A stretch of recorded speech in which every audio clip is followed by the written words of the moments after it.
ہوشیار ہدہد ایک درخت کی لمبی ٹہنی پر جھول رہا تھا۔ اس کے ساتھ والی ٹہنی پر چڑیا کا ایک گھونسلہ تھا۔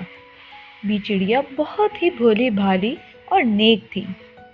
اچانک ایک دن چڑیا کے گھونسلے سے آوازیں آنے لگیں۔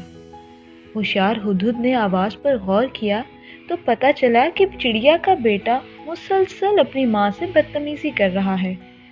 ہدہد کے چہرے پر اداسی سی چھا گئی۔ وہ اپنے گھونسلے میں چلا گیا اور سوچنے لگا کہ آخر ایسا کیا کیا جائے کہ آج کل کے بچے والدین کی عزت کرنا سیکھ لیں۔ ہدہد کے ذہن میں ایک خیال آیا اور وہ خوش ہو گیا۔ اب اتوار کے دن ہدہد نے پورے جنگل کے بچوں کی پارٹی رکھی۔ بچے بہت خوش تھے اور اتوار کا انتظار کرنے لگے۔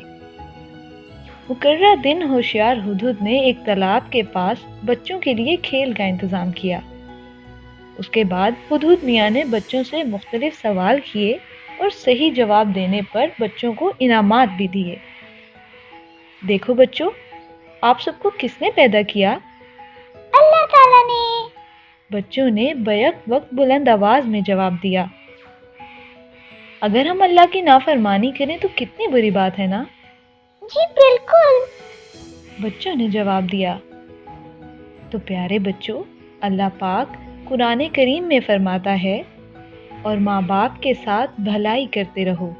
اگر ان میں سے ایک یا دونوں تمہارے سامنے بڑھاپے کو پہنچ جائیں تو ان کو اف تک نہ کہنا اور نہ انہیں جھڑکنا، اور ان سے بات ادب کے ساتھ کرنا۔ اللہ تعالیٰ کے بعد ہمارا سب سے زیادہ خیال والدین ہی تو رکھتے ہیں۔ وہ ہمارے لیے بہت محنت کرتے ہیں، ہمیں بہت محنت سے پالتے ہیں، ہماری ہر ضرورت کا خیال رکھتے ہیں۔ قرآن پاک میں ان کے احسانات کا بدلہ یہ بتایا ہے کہ انہیں اف تک نہ کہا جائے، لیکن آج کل کے بچے والدین سے اونچی آواز میں بات کرتے ہیں، ان کا کہا نہیں مانتے۔ اس طرح وہ والدین کو تکلیف پہنچاتے ہیں اور اپنے رب کی نافرمانی کرتے ہیں۔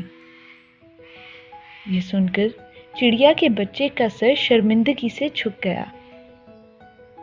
ہدہد میاں نے بات جاری رکھی، تو پیارے بچوں، آج سے ہم اللہ تعالیٰ کے حکم پر عمل کریں گے تاکہ ہم اپنے والدین اور اللہ تعالیٰ کے فرما بردار بن سکیں۔ تو کون کون وعدہ کرتا ہے؟